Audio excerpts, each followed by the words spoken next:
दिल्ली के रामलीला मैदान में ओल्ड पेंशन स्कीम लागू करने को लेकर जो भीड़ थी, जो हुजूम थी दोस्तों, वो देखते बनता था। लाखों में भीड़ थी दोस्तों। अपने पूरे स्क्रीन पर देखिए जिस तरह का हुजूम वहां पर इकट्ठा हुआ, मगर इसकी सुगबुगाहट आप बिकाऊ गोदी मीडिया में कहीं नहीं देखेंगे दोस्तों। कायदे से कल रविवार के दिन इन तस्वीरों को सभी जगह पर होना चाहिए था।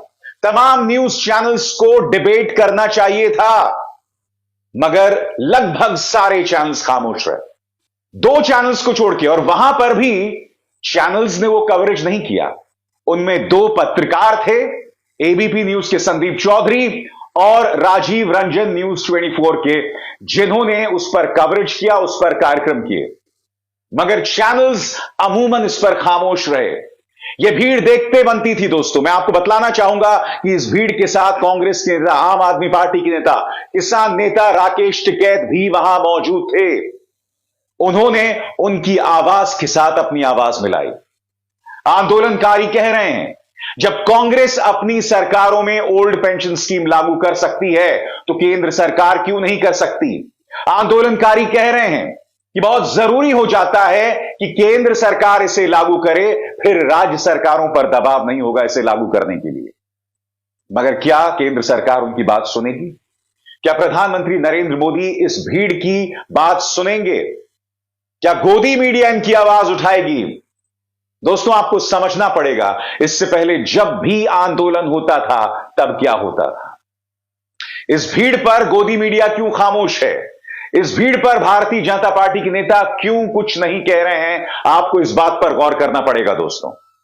सबसे पहली बात याद कीजिए, शाहीन बाग आंदोलन, उसके बाद किसान आंदोलन।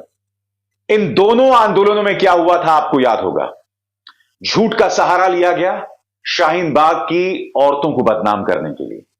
हमारे किसान सिंघू और टीकरी बॉर्डर पहुंचे भी नहीं थे, उन्हें खालिस्तानी आतंकवादी बताया जाने लगा। यह बताया जाने लगा कि देश के दुश्मन अर्बन नक्सल जो हैं इसके पीछे हैं। सब कुछ झूठा साबित हुआ। मगर इन दोनों ही आंदोलन में सरकार को मुंह की खानी पड़ी, क्योंकि इस आंदोलन में शामिल हमारे किसान और शाहीन बाग आंदोलन में शामिल हमारी बहनों ने अपनी ताकत, अपने शौर्य से साबित कर दिया कि आप चाहे जितना भी बदनाम करोगे, हम आपके सामने नहीं झुकने वाले हैं। क्या क्या नहीं किया गया था याद कीजिए दोस्तों। शाहीन बाग आंदोलन में प्रवेश साहिब सिंह हो, अनुराग ठाकुर हो, इन्होंने तो शाहीन बाग आंदोलन के खिलाफ हिंसा का आह्वान किया था। और फिर आप जानते हैं क्या हुआ था शाहीन बाग में। ये दो युवा पिस्तौल लेकर पहुंच गए थे गोलीबारी करने के लिए। शाहीन बाग आंदोलन में यह भी झूठ फैलाया गया था कि कुछ चंद रुपयों के लिए, बिरयानी खाने के लिए वहां महिलाएं जो हैं वो इकट्ठा हो रही हैं। इनको शर्म नहीं आती। जिन महिलाओं को तुम बदनाम कर रहे हो उनके घर कभी जाओ, इतनी लजीज बिरयानी तुम्हें खाने को मिलेगी कि वो बाहर की बिरयानी खाएंगी। शर्म आती है तुमको? उसी तरह से हमारे किसानों को इन लोगों ने बदनाम किया था। याद कीजिए दोस्तों, क्या क्या नहीं कहा था। राकेश टिकैत के खिलाफ बाकायदा एक भीड़ खड़ी की गई थी। और फिर मैं नहीं भूला हूं उस रात जब राकेश टिकैत गुस्सा होकर रोने लगे थे। इस रुदाली का तक मजाक उड़ाया था गोदी मीडिया से लेकर भाजपा के प्रचार तंत्र ने। मगर हुआ क्या था, किसान राकेश टिकैत के पक्ष में दोबारा सिंघू और टीकरी बॉर्डर पहुंच गया और आखिरकार सरकार को झुकना पड़ा। 3 कृषि कानून वापस लेने पड़े। आज उसी से इंस्पायर्ड होकर ओल्ड पेंशन स्कीम के पक्ष में लोग जो हैं मैदान में हैं। मैं आपको बतलाना चाहूंगा दोस्तों, आंदोलन के संयोजक विजय कुमार बंधु ने क्या कहा है आपके स्क्रीन पर। यह है विजय कुमार बंधु। वो कह रहे हैं, राजस्थान, छत्तीसगढ़, झारखंड, पंजाब, हिमाचल प्रदेश जैसे राज्यों में पुरानी पेंशन व्यवस्था बहाल हो सकती है तो आर्थिक महाशक्ति के रूप में उभरने वाला भारत अपने कर्मचारियों को पेंशन क्यों नहीं दे सकता। अगर सरकार पुरानी पेंशन व्यवस्था बहाल नहीं करती है तो आने वाले चुनाव में वोट फॉर ओपीएस अभियान चलाकर पुरानी पेंशन बहाल कराएंगे। अगर पुरानी पेंशन जरूरी इसलिए है, अगर सही नहीं है तो जजों को क्यों दे दिया गया अभी? इसका मतलब है कि पुरानी पेंशन सही है सांसद अपने लिए पुरानी पेंशन क्यों ले रहे हैं, वो अपना न्यू पेंशन क्यों नहीं ले रहे हैं? तो ये साबित होता है, अगर जजों को भी पुराना पेंशन मिल गया, सांसदों को पुराना पेंशन मिल रहा है, तो इसका मतलब पुराना पेंशन ही सही है, नया पेंशन कुछ नहीं है, सिर्फ आयु से। तो इसीलिए ये मांग एक आम परिवार की है, एक गरीब परिवार की है, और वो सभी लोग आज हमारे साथ जुड़े हुए हैं और आने वाले समय में ये जन आंदोलन बढ़ने जा रहा है। वोट फॉर ओपीएस की हमारी मुहिम जारी है।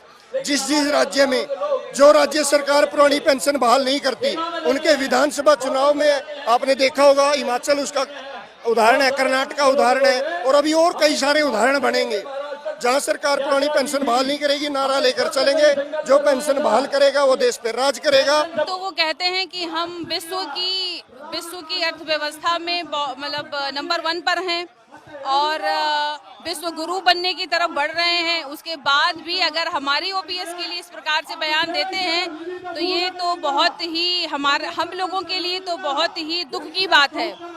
ये जो पेंशन स्कीम पहले से चलती आई, उस ओल्ड पेंशन स्कीम की बहाली का आंदोलन है।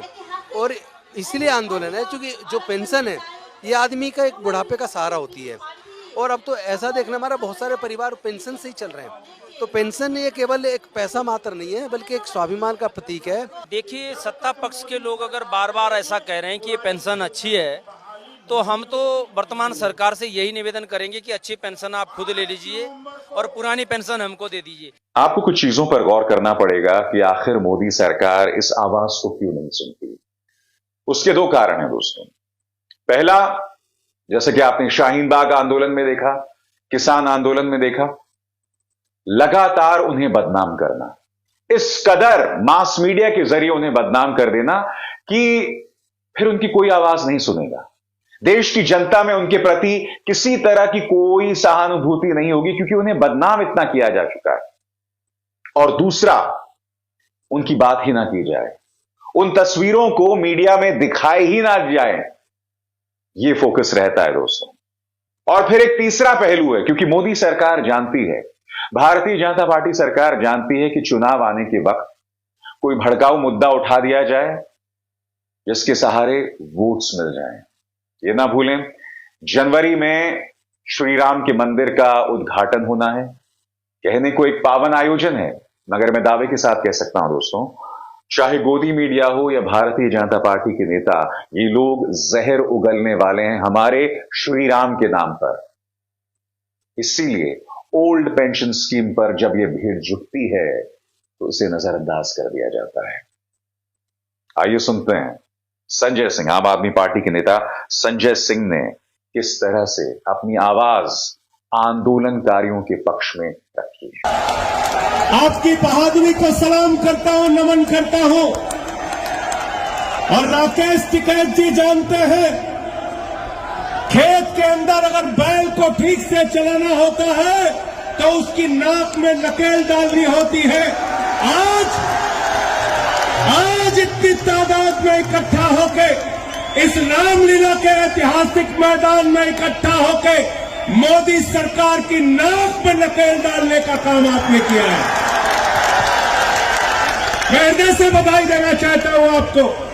और इसी मंच पे दिल्ली के मुख्यमंत्री अरविंद केजरीवाल जी आए थे, उन्होंने कहा था जहां हमारा शासन वहां पुरानी पेंशन, और दिल्ली की विधानसभा में ओल्ड पेंशन की स्कीम बहाली की गई, और पंजाब के अंदर वहां की कैबिनेट ने ओल्ड पेंशन स्कीम को मंजूरी दी। मैं आपको बतलाना चाहूंगा दोस्तों, रैली में सीपीआई एमएल के महासचिव दीपांकर भट्टाचार्य थे, कांग्रेस नेता संदीप दीक्षित, दिल्ली कांग्रेस अध्यक्ष अरविंदर सिंह लवली, समाजवादी पार्टी के बिहारी प्रसाद, बसपा से लोकसभा सांसद श्याम सिंह यादव, पूर्व सांसद एवं कामगार कर्मचारी कांग्रेस के चेयरमैन डॉक्टर उदित राज भी थे। वहां पर भूपेंद्र सिंह हुड्डा भी थे, और भूपेंद्र सिंह हुड्डा ने रैली में कहा, अगर हरियाणा में कांग्रेस सत्ता में आती है तो पहली कलम से ही वो सरकारी कर्मचारियों के लिए ओल्ड पेंशन स्कीम को लागू करेगी। आपकी स्क्रीन पर राकेश टिकैत भी मौजूद थे। राकेश टिकैत ने भी आंदोलनकारियों के पक्ष में भाषण दिया, अपनी बात रखी। उन्होंने कहा, पुरानी पेंशन स्कीम बहाली की मांग को लेकर दिल्ली के रामलीला मैदान में आयोजित जनसभा में हिस्सा लिया और सभा को संबोधित किया। देश का किसान का मेरा वर्ग इस लड़ाई में आपके साथ कंधे से कंधा मिलाकर चलेगा और इसे मजबूती से लड़ने का काम करेगा। किसान, मजदूर आज ओल्ड पेंशन स्कीम के लिए जो आंदोलन कर रहे हैं उनके साथ खड़ा हुआ है। बड़ा सवाल यही किया जा रहा है कि क्या मोदी सरकार इनकी बात को मानेगी। इस बीच कांग्रेस ने गोदी मीडिया पर तंज कसा है दोस्तों, गोदी मीडिया पर प्रहार किया है। क्या बयान है सुप्रिया श्रीनेत का। रामलीला मैदान दिल्ली, पूरे देश से आए लाखों सरकारी कर्मचारी पुरानी पेंशन की मांग कर रहे हैं। असंवेदनशील मोदी सरकार कुंभकर्ण की नींद सो रही है। कितने टीवी चैनल इस अथाह जन समूह को दिखा रहे हैं। कांग्रेस ने राजस्थान, छत्तीसगढ़, हिमाचल में ओपीएस लागू किया है, ओल्ड पेंशन स्कीम लागू की है। दोस्तों, जैसे मैंने बताया, पूरे मीडिया को हम एक पैमाने से नहीं तोड़ सकते। मैंने आपको बताया 2 चैनल्स ने इस मुद्दे को उठाया। हालांकि मैं एक बात स्पष्ट कर दूं दोस्तों, मुझे नहीं लगता कि उन दोनों न्यूज चैनल्स ने इस पर लंबी चौड़ी डिबेट्स की होंगी, क्योंकि कल रविवार के दिन इससे बड़ी कोई खबर नहीं थी। मगर ये मुद्दे पूरी तरह से नदारद थे दोस्तों। मगर हां, 2 चैनल्स के 2 पत्रकारों ने इसे अपने कार्यक्रमों में जगह दी, चाहे वो राजीव रंजन न्यूज 24 के हों या संदीप चौधरी हों एबीपी न्यूज के। आपको इस बात पर गौर करना पड़ेगा दोस्तों, अगर प्रधानमंत्री कार्यालय की हिरेन जोशी की तरफ से यह फरमान आ जाए कि ओल्ड पेंशन स्कीम वालों को बदनाम करना है, तो तमाम पापा की परियां, मीडिया के गुल्लू और कालू लाइन से लग जाएंगे उन्हें बदनाम। इस आंदोलन के पीछे अरबन नक्सल हैं, आतंकवादी हैं, खालिस्तानी हैं, ये तमाम टूल किट जो है दोस्तों वो चालू हो जाएगा। और मैं ऐसा क्यों कह रहा हूं दोस्तों, याद कीजिए किसान आंदोलन के दौरान देखिए किस तरह की नफरत हमारे किसानों के खिलाफ चलाई गई, किस तरह से हमारे अन्नदाता को इन लोगों ने बदनाम किया था। इस तरह का जहर इन दंगाई पत्रकारों ने अपने न्यूज चैनल्स पर चलाया था। धन्ना सेठों के न्यूज चैनल्स, वो धन्ना सेठ जिन्हें इस देश की जनता ने अथाह प्यार दिया है, देखिए किस तरह का जहर चलाया जा रहा था दोस्तों। इन्हें शर्म भी नहीं आती। याद कीजिए शाहीन बाग के आंदोलन के दौरान वो 2 पत्रकार, एक तिहाड़ी, दूसरा पेन किलर पत्रकार किस तरह से पहुंच गया था उन्हें भड़काने के लिए, उन्हें उकसाने के लिए। और आप जानते हैं ये लोग किस तरह की कार्यक्रम करते हैं, आप लोग जानते हैं ये लोग भाजपा के कितने बड़े चाटुकार हैं, मगर ये शाहीन बाग पहुंच गए थे उन्हें उकसाने के लिए। ये इनका अंदाजे बयां है। मैं दावे के साथ कह सकता हूं, अगर ओल्ड पेंशन स्कीम आंदोलन जो है वो उग्र हुआ, वो व्यापक हुआ, तो मुझे रत्ती भर भी शक नहीं है कि इन्हें भी बदनाम करने की हर संभव कोशिश की जाएगी। और जहां तक मेरी बात है दोस्तों, कायदे से इस मुद्दे को मुझे कल उठाना चाहिए था, मगर आप जानते हैं दोस्तों मैं चैनल नहीं चलाता हूं, मैं इकलौता व्यक्ति हूं अपने चैनल में, लिहाजा मेरे लिए निजी कारणों से कल ये शो करना मुश्किल था। मगर आज इस मुद्दे पर मैं आपके सामने बेबाक एनालिसिस लेकर आया हूं। मैं चाहूंगा कि आप मेरे इस कार्यक्रम को ज्यादा से ज्यादा लोगों तक पहुंचाएं, क्योंकि ये मांग जायज है, इनकी हर बात जायज है। और जैसे मैंने कहा, इस देश में आंदोलन करना, शांतिपूर्ण आंदोलन करना हर भारतीय का हक है।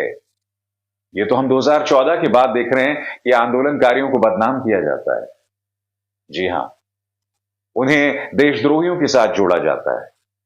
जब तक आप सत्याग्रह के सिद्धांतों का अनुसरण करते हुए, उसे फॉलो करते हुए आंदोलन करते हैं, मैं आपके साथ हूं, मेरा यह मंच आपके साथ है, लगातार है। मगर हां, अगर आप हिंसा का सहारा लेंगे, अगर आप ऐसे लोगों का सहारा लेंगे जो देश हित में नहीं है, तो जाहिर सी बात है उस आंदोलन को मेरे मंच पर जगह नहीं मिलेगी।